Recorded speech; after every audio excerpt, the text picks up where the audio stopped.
On se retrouve dans une nouvelle vidéo et c'est pour une vidéo un peu plus posée, un peu plus talk, parler. Parce que ça faisait un moment que je vous en avais pas fait et parce que j'avais un sujet que je voulais aborder ici qui me semble important, que j'avais déjà abordé sur le blog. Je vous mets le lien en barre d'information de mon article. C'est par rapport à l'intolérance à la pilule et plus particulièrement aux hormones qui sont du coup administrées dans le corps via la pilule ou via en fait une contraception hormonale. Donc que je vous récapépète un petit peu, vous l'aurez compris, donc c'est ce qui m'est arrivé. Donc j'ai commencé à prendre la pilule, j'avais 16 ans, donc c'était une prescription qui avait été faite par mon médecin traitant. Donc zéro prise de sang, zéro proposition d'autre chose. Un moyen contraceptif, c'est la première chose qu'on m'a proposé, la pilule. Voilà, on m'a dit que ça améliorait mon acné, les règles seraient moins douloureuses, etc. Mais on m'a pas dit par exemple qu'il y avait d'autres contraceptifs qui pouvaient exister. Évidemment je le savais, mais je veux dire on m'a pas proposé de patch, on m'a pas proposé de diaphragme ou d'autres choses qui auraient pu se faire. C'est directement la pilule et quand on sait à quel point ça peut être nocif pour la santé, on se dit quelle stupidité. C'est pas que c'est stupide, c'est que c'est surtout stupide en fait de faire ce genre de choses sans faire de test sanguin, sans pouvoir du coup vérifier si c'est quelque chose qui allait me convenir au niveau du dosage, etc. Ils tâtonnent un peu, j'ai l'impression, les médecins. Et donc du coup moi on m'avait prescrit trinordiol, je crois que ça s'appelait comme ça. Donc c'était une pilule qui était censée être pas forte ni dosée, je sais plus comment on dit, parce que je fumais à l'époque. Donc du coup voilà, c'était une mini dosée. Donc avec cette pilule est arrivé plein de petits troubles par-ci par-là que je ne mettais pas forcément sur le dos de la pilule, tout simplement parce que à 16 ans on est en pleine période d'adolescence, on est en pleine crise hormonale, on ne sait plus qui et quoi, à cause de quoi est dû tous ces bouleversements. Donc j'avais beaucoup de maux de tête au point de ne pas pouvoir des fois me lever tout simplement, devoir rester toute la journée allongée sans aucune lumière, à devoir rester dans son lit et tout, à avoir l'envie de vomir dès que je me relevais et tout. Donc voilà, j'ai eu pendant des années des maux de tête comme ça.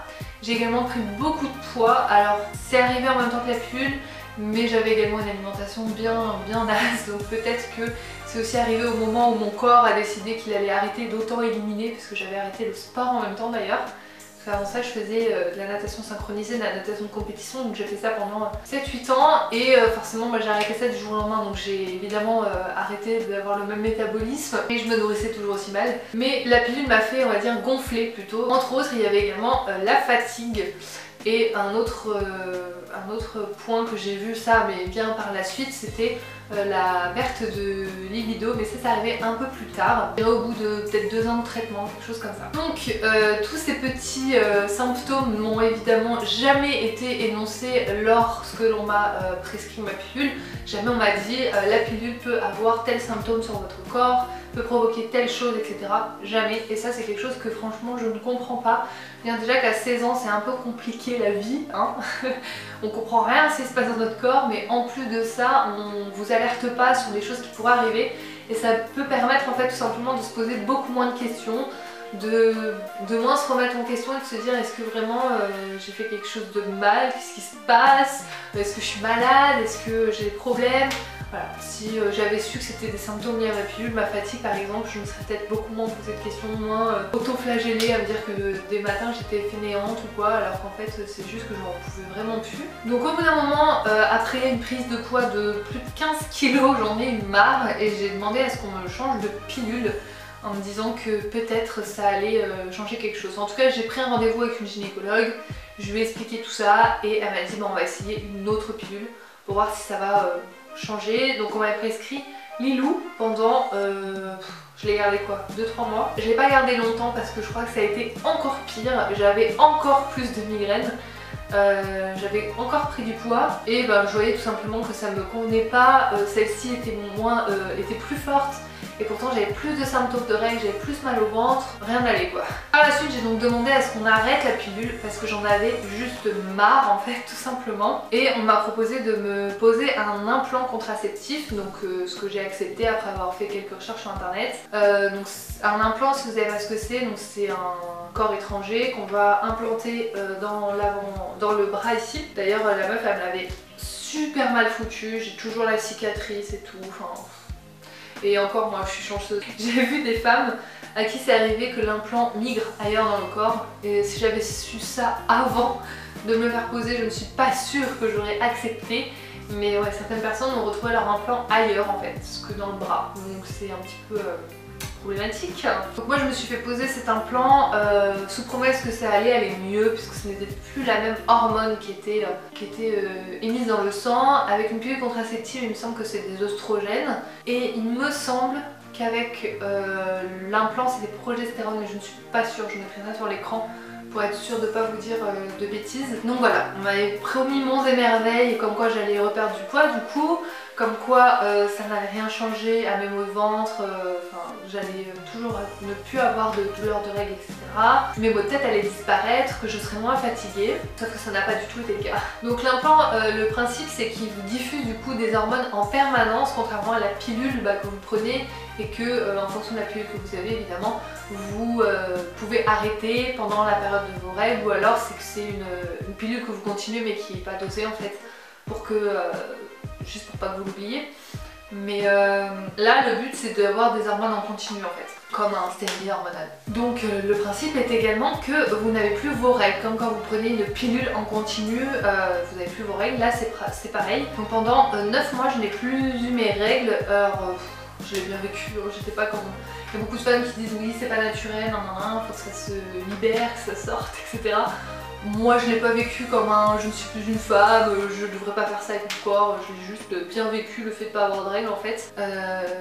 Le problème étant que j'avais presque oublié ce que ça faisait parce que quand elles sont revenues, aïe aïe aïe, et donc elles sont revenues au bout de 9 mois, alors j'avais toujours mon implant. Et là par contre elles sont revenues pendant 2 mois, 2 ou 3 mois, je ne sais plus, sans s'arrêter. Voilà, donc là par contre c'était un peu plus problématique parce que j'étais extrêmement fatiguée. Vous imaginez bien avoir vos règles pendant 3 mois, c'était juste l'enfer.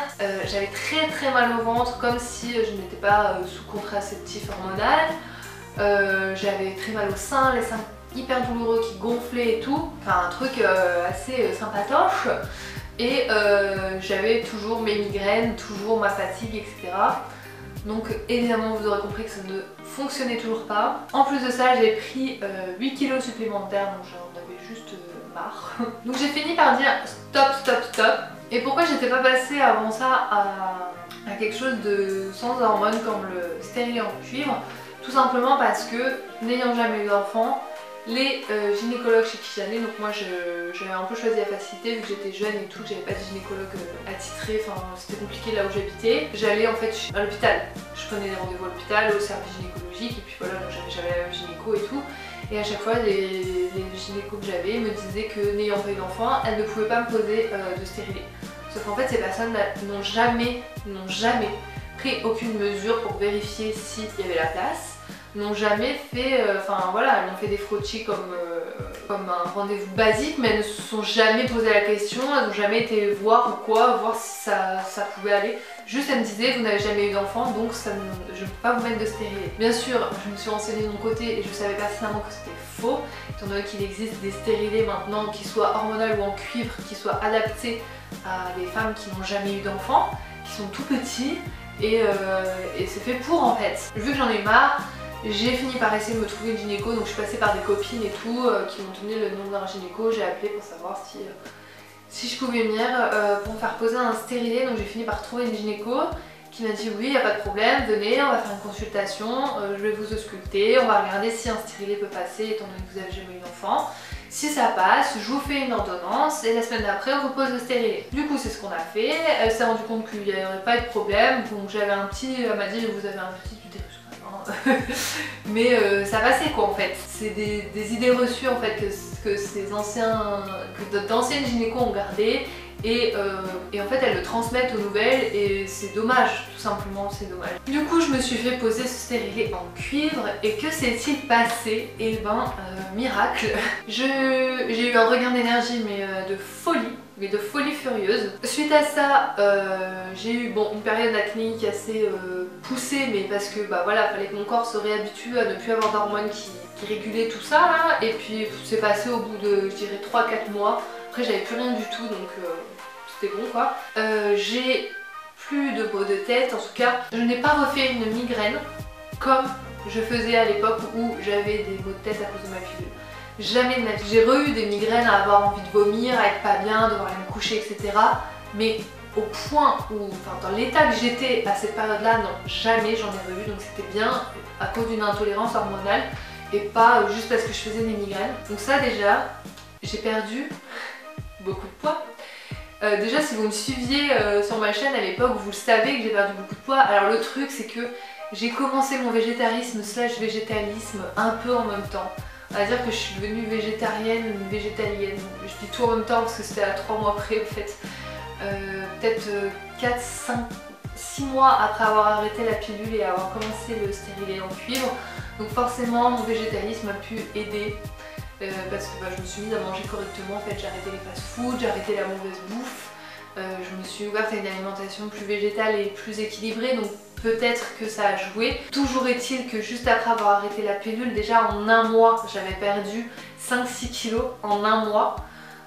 Et j'étais pas encore végétarienne, donc comme quoi je mangeais toujours certainement comme à l'époque.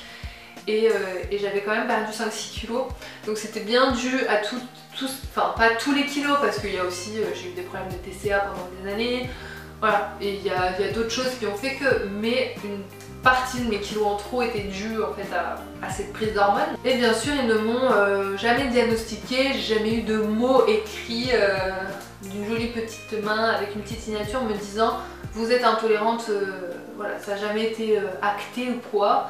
Mais clairement ma gynéco m'a dit après avoir, on s'est revu, elle m'a ausculté, je lui ai parlé de mon parcours, etc. Elle m'a dit oui effectivement, il n'y a pas besoin de vous diagnostiquer pour vous dire que vous êtes intolérante à ces hormones. Et elle me dit qu'il y a énormément de femmes à qui ça arrive. Mais le truc en fait c'est qu'on ne nous en parle pas. C'est pas quelque chose de... Je pense pas que ce soit du tabou, je pense que c'est juste... En fait ils veulent tous aller hyper vite, ils veulent tous nous conformer à un modèle unique. On doit prendre la pilule, point.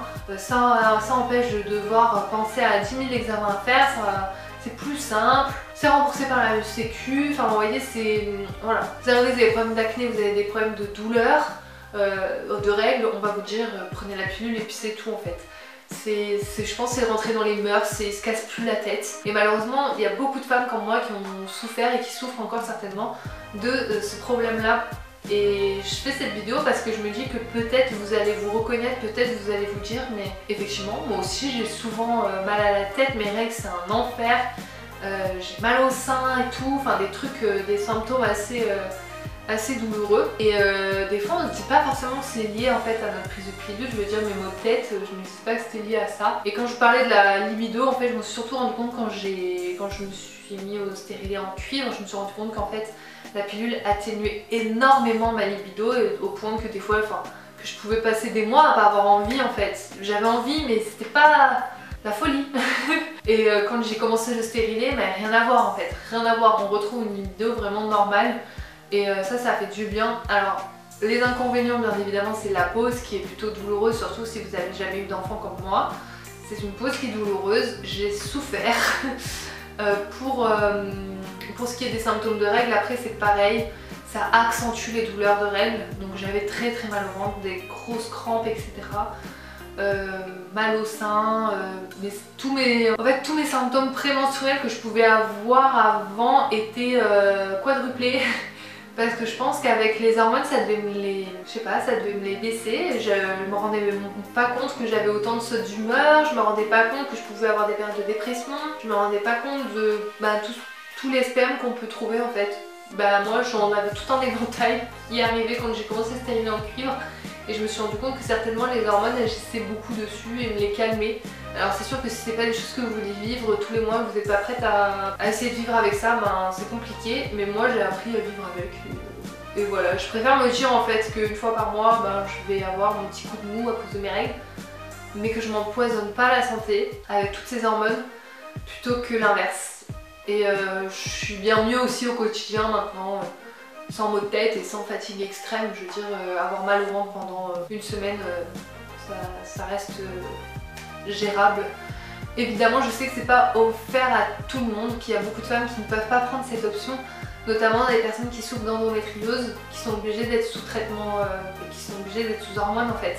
Je sais que c'est pas évident, mais j'essaye de faire ça surtout pour les personnes qui n'ont pas de problème particulier et qui peuvent très bien se passer des hormones et être sous cuivre ou sous une autre forme de contraceptif, mais qui soit sans hormones surtout en fait. Donc voilà, si vous ne me suivez pas encore sur Instagram, je vous invite à le faire parce que pour clore cette petite vidéo, j'ai une petite annonce à vous faire.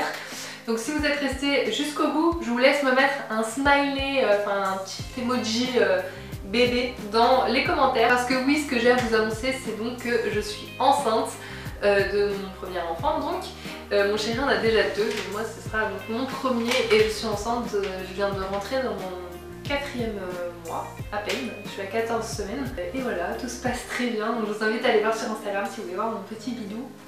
Et je vous en reparlerai certainement sur la chaîne, j'espère. Notamment, ben, pourquoi pas pour parler de grossesse végétalienne et de bébé vegan. Qui sait si ça peut m'intéresser. Je vous laisse avec cette information, cette petite nouvelle. Je vous retrouve bientôt dans une prochaine vidéo. J'espère que celle-ci vous aura plu. J'ai hâte de lire vos commentaires. A très bientôt. Ciao!